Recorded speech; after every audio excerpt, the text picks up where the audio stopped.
அம்புலி மாமா கதைகள். தவறை உணர்ந்தாள்.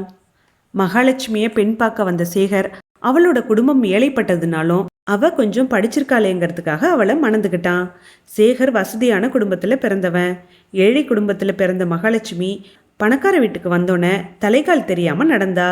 தான் என்ன செஞ்சாலும் தன்னோட கணவன் தட்டி கேட்க மாட்டான்னு நினச்சி அவள் தன்னோட மாமியாரோட சண்டை போட்டு அவளை அவளோட மூத்த மகளோட வீட்டுக்கு அனுப்பிட்டா. சேகரும் அவளை விட்டு பிடிக்கலான்னு போக போக எல்லாம் சரியாகிடும்னு நினைச்சான். ஆனா மகாலட்சுமியோட போக்குல எந்தவித மாற்றமும் ஏற்படல. மேலும் ஊதாரித்தனமா தான் செலவு செய்ய ஆரம்பிச்சா. இதை சேகர் கண்டிச்சோன்ன அவ எனக்கு இந்த வீட்டில் என்னோட இஷ்டப்படி செலவு செய்ய உரிமை இருக்குன்னு துடுக்கா பேசினா. சேகருக்கு கோபம் வந்துட்டு அவன் உரத்த குரல்ல, நீ உன்னோட மனசுல ஒரு ஜமீன்தாரோட மகள்னு நினச்சிக்கிட்டு இருக்கியா? உனக்கு கல்யாணம் செஞ்சு வைக்க கூட உன்னோட தகப்பனாருக்கு சக்தி இல்லை. உன்னோட கல்யாணத்துக்காக நான் தான் பணம் கொடுத்து உதவினேன். கல்யாணத்துக்கு அப்புறம் உன்னோட தந்தை உன்னை ஒரு முறையாவது பார்க்க வந்தாரா? அன்றாட சாப்பாட்டுக்கே ஆளா பறக்கிற உன்னோட குடும்பத்தார எப்படி காப்பாத்துறதுன்னு தெரியாம அவர் தவிச்சுக்கிட்டு இருக்காரு. இந்த நிலையில நீ உரிமை பத்தி பேசுறியான்னு கத்தினா. மகாலட்சுமியும் என்னை பற்றி என்ன வேணும்னாலும் சொல்லுங்க, ஆனால் என்னோட பிறந்த வீட்டை பற்றி ஒரு வார்த்தை கூட பேசக்கூடாது, அதை நான் சகிச்சுக்க மாட்டேன்னு பதிலுக்கு கத்தினா. சேகரோ உன்னோட குடும்பம் என்ன அப்படி உயர்ந்தது, பெரிய ஜமீன்தாரர் குடும்பமானு கேலியா சொன்னான். இதனால சேகருக்கும் மகாலட்சுமிக்கும் இடையே பலத்த வாக்குவாதம் மூண்டுது. முடிவில் சேகர் அவளை பிடிச்சு வீட்டில் இருந்து வெளியில தள்ளி, போயிடு உன்னோட பிறந்த வீட்டுக்கு, இனிமே இங்கே வராதுன்னு சொல்லி வாசல் கதவை சாத்திட்டு உள்ள போனான். அப்போதான் அவளுக்கு தன்னோட உண்மையான நிலை என்னன்னு புரிஞ்சுது. தன்னோட பிறந்த வீடு இருக்கிற நிலைமையில அவளால் அங்கேயும் போக முடியாது. அதனால யோசிச்சு அடுத்த தெருவில் உள்ள சேகரோட சித்தப்பாவோட வீட்டுக்கு போய் அவர்கிட்ட நடந்ததை சொன்னா. அவரும் சரி, அவனை நான் சமாதானப்படுத்துறேன், ஆனால் நீ செஞ்சது தப்பு. அவனோட நீயும் உன்னோட மாமியாரும் இருந்து கொடுத்தன செஞ்சாதான் உங்களுக்கு நல்லது. அப்படி இல்லைன்னா ஊரார் கேலி செய்யறதோட உங்களிடையே பிளவை மேலும் அதிகப்படுத்துவாங்க. வா, உன்னோட வீட்டுக்கு போகலாம். நான் சேகரோட வீட்டோட முன்புறத்துல இருந்து நடப்பதை பார்க்குறேன், நீ வீட்டோட பின்புறத்துல இருந்து பாருன்னு சொல்லி அவளை தன்னோட கூட்டிக்கிட்டு கிளம்புனாரு.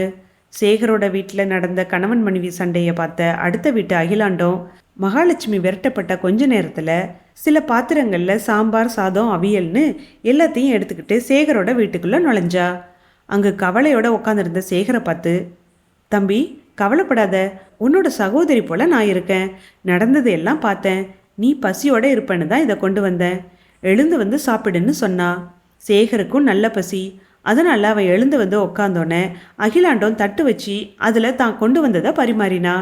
சேகரும் சாப்பிட்டுட்டு எழுந்தான். அப்போ அகிலாண்டம் மெதுவா, ஒரு விஷயம், நாளைக்கு என்னோட மகளை பெண் பார்க்க பிள்ளை வீட்டுக்காரங்க வராங்க. என்னோட மகளுக்கு இனிமே தான் தங்க நகைகள் செய்யணும். நாளைக்கு பிள்ளை வீட்டார் என்னோட மகளை பார்க்குறப்போ அவளோட கழுத்து மூலியாக இருந்தால் நல்லா இருக்காது. அதனால மகாலட்சுமியோட தங்க அட்டிகையை கொடு, அதை அவளுக்கு போடுறேன். அவங்க பெண்ணை பார்த்துட்டு போனதுமே அதை கொண்டு வந்து கொடுத்துடுறேன்னு சொன்னான். சேகரும் உடனே அறைக்குள்ளே போய் பெட்டியில் இருந்த மகாலட்சுமியோட தங்க அட்டிகையை கொண்டு வந்து அகிலாண்டதுக்கிட்ட கொடுத்தான். அப்போ அவனோட சித்தப்பா திடுதுப்புன்னு உள்ள வந்து, சேகர், யார் இவ? என்னோட மகளோட அட்டிகையை எடுத்து இவகிட்ட ஏன் கொடுக்குற? கல்யாணத்தப்போ மகாலட்சுமியோட கழுத்து மூலியா இருக்கக்கூடாதுன்னு என்னோட மகளோட அட்டிகையை அவ போட்டுக்கிட்டோன்னு கொடுத்தேன். இப்போ அதை வாங்கிட்டு போக தான் வந்தேன். அதை வாங்கி என்கிட்ட கொடுன்னு சொன்னாரு. சேகர் திகைச்சு போனான். அகிலாண்டம் எதுவும் பேசாம அட்டிகையை சேகரோட சித்தப்பா கிட்ட கொடுத்துட்டு போனா.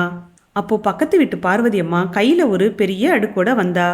அவ சேகர்கிட்ட, வீட்டில் அரிசியே இல்லை, அரிசி கொண்டு வர போன என்னோட தம்பி கிராமத்துல இருந்து வரவே இல்லை, 4 படி அரிசி கொடுங்க, அவன் அரிசி கொண்டு வந்தோன்னே திருப்பி தந்துடுறேன்னு சொன்னான். அப்போ வீட்டோட பின்புறத்துல இருந்து இதையெல்லாம் கேட்டுக்கிட்டு இருந்த மகாலட்சுமி உடனே உள்ள ஓடி வந்தா. அவ பார்வதி அம்மாவை பார்த்து, என்னம்மா இப்படி ஒரேடியா புழுகிற? நேத்து உன்னோட தம்பி அரிசி மூட்டை கொண்டு வந்து இறக்குனதை என்னோட கண்ணால பார்த்தேனே. நான் இல்லாத இந்த சமயத்துல வந்து என்னோட கணவரை ஏமாத்த பாக்குறியா? அரிசியும் இல்லை, ஒன்றும் இல்லை, போன்னு சொல்லி விரட்டி விட்டா. பார்வதி அம்மா தலையை குனிஞ்சுக்கிட்டே போனா. அப்போ சேகரோட சித்தப்பா 2 பேர்கிட்டையும், வீட்டில் உங்களுக்கு வழிகாட்ட வயதான ஒருவர் இருந்தா நீங்கள் தான் சண்டை போட்டுக்குவீங்களா? உங்களை ஏமாத்த அக்கம் பக்கத்தவங்க வருவாங்களா? அகிலம் என்ன செஞ்சான்னு பார்த்தீங்களா? இறக்கப்பட்டு சாப்பாடு போடுறது மாதிரி வந்து மகாலட்சுமியோட தங்க அட்டிகையை தட்டிட்டு போக பார்த்தா. ஆனால் அவ தான் வாங்கிட்டு போகிற அட்டிகையை திருப்பி கொடுக்குற உத்தேசத்தில் இல்லை. அதுபோல் கடன்னு வாங்கிட்டு போகிற அரிசியை அதுபோல கடன்னு வாங்கிட்டு போற அரிசிய திருப்பி கொடுக்கிற எண்ணம் பார்வதி அம்மாவுக்கும் இல்ல. அவளும் என்ன நாடகம் ஆடினா? உங்க சண்டையால யாருக்கு லாபம்னு பாத்தீங்களா? உங்களுக்கு இல்ல, யாரோ 3வது மனுஷனுக்கு தான் சொன்னாரு. மகாலட்சுமியும், மாமா என்னோட தவறு என்னன்னு தெரிஞ்சுட்டு இனி இவரோட சண்டை போட மாட்டேன், நாளைக்கே போய் என்னோட மாமியாரை இங்க கூட்டிட்டு வந்துடுறேன்னு சொன்னா. அதை கேட்டு சேகர் மகிழ்ந்து போனான்.